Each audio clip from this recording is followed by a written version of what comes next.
I mean, I've watched these guys attacking. Suddenly these guys appeared from somewhere with sticks. These looked like commandos. And I thought, they're here to defend me because, my life is at threat. So the judge had ordered that I have to be protected. So I thought they'd come to defend me. And I thought, God, looks like there's some terrorist in the room. And then I discovered it was me they were after. So it was shocking, really, the way they beat up everyone, and then they took me like some sort of a terrorist. I had no access to information, so I had no idea what was going on outside once they abducted me. You describe it as an abduction. Who do you blame? It was the army which abducted me. And nothing happens without the permission of the army chief. That's how the army works. So clearly, he had ordered the abduction. We are hearing from the military and the government that the security concerns around you and the threat and risk has been so high that this was the only option, that you forced their hand. This is such nonsense. First, they attacked my house for 24 hours. They wanted me to appear in a court in Islamabad, in a magistrate court.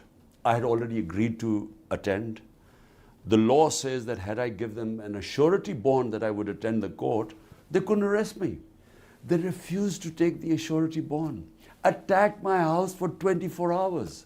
We couldn't sit inside. There was so much tear gas shelling, and people had broken bones and stuff. So, look, they are on a plan. And what is the plan? The plan is they're petrified of elections. The gap between us and all the other parties is so huge now that they're petrified that they will be wiped out.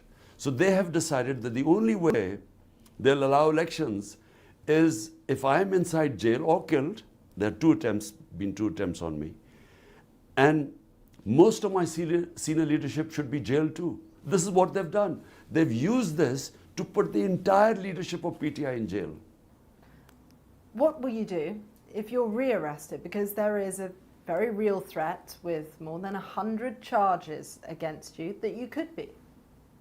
Well, on the last count, it was 148. So I'm reaching my century and a half. And they're all, bizarre charges like sedition, serious charges? That I've corruption, treachery contempt against of court. The corruption case on what was the corruption case?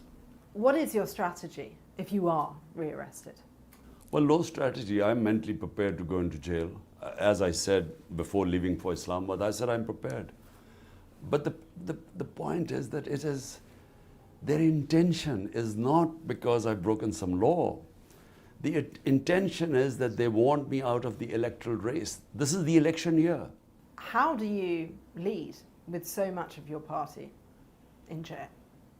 Well, the remnants I gathered today, and I've had a meeting with them, and we're trying to chalk out a strategy. I'm going to go out in public and start my mass contact from Wednesday onwards. So, we will carry on, hoping that the Supreme Court will announce an election date in 3 weeks' time.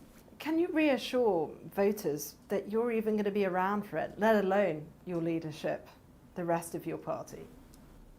Look, what might happen, God alone knows what might happen. I'm lucky to be alive. No one thought I would survive yesterday because they had already got police contingent from another province, that the moment I had got bail from these cases, the police was ready to take me in jail on another case.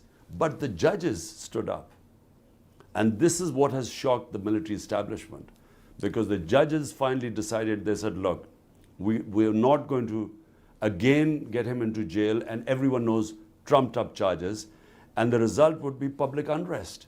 So the judges took a stand. We are witnessing history in Pakistan now, new history being written. Your arrest sparked widespread and violent protests. We saw military installations set alight, houses attacked, government buildings. Do you condemn that violence that the government say your own supporters carried out? I have always condemned all violence. The military has been the bedrock of this country for decades. Do you think you can run the nation without the support of the army? Because you run that risk of alienating them. No, look, things change, countries evolve, thinking changes. We started off as a security state and had straight away martial law where the army ruled for 10 years.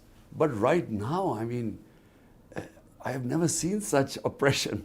I mean, there's total clampdown on media. I can't appear on live television. If journalists have picked up, beaten up, tortured, custodial torture of my senior members, social media activists. It's never happened like this before. This is the same military that helped bring you to power in the first place. It seems like somewhat of an ideological U-turn. Absolutely not. They never brought me into power.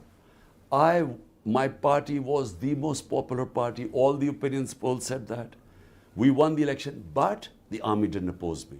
That's the difference. This feels like a very febrile moment when the country is politically polarised, economically spiralling. Voters want to see some hope. How are you going to cool things down and reassure them that politics is even worth voting for right now? Look, this is the election year. Elections are supposed to be held this year. If you want the solution to Pakistan's problems, they are elections. Hold free and fair elections, let the people decide who they want to give the mandate, and Pakistan will stabilize.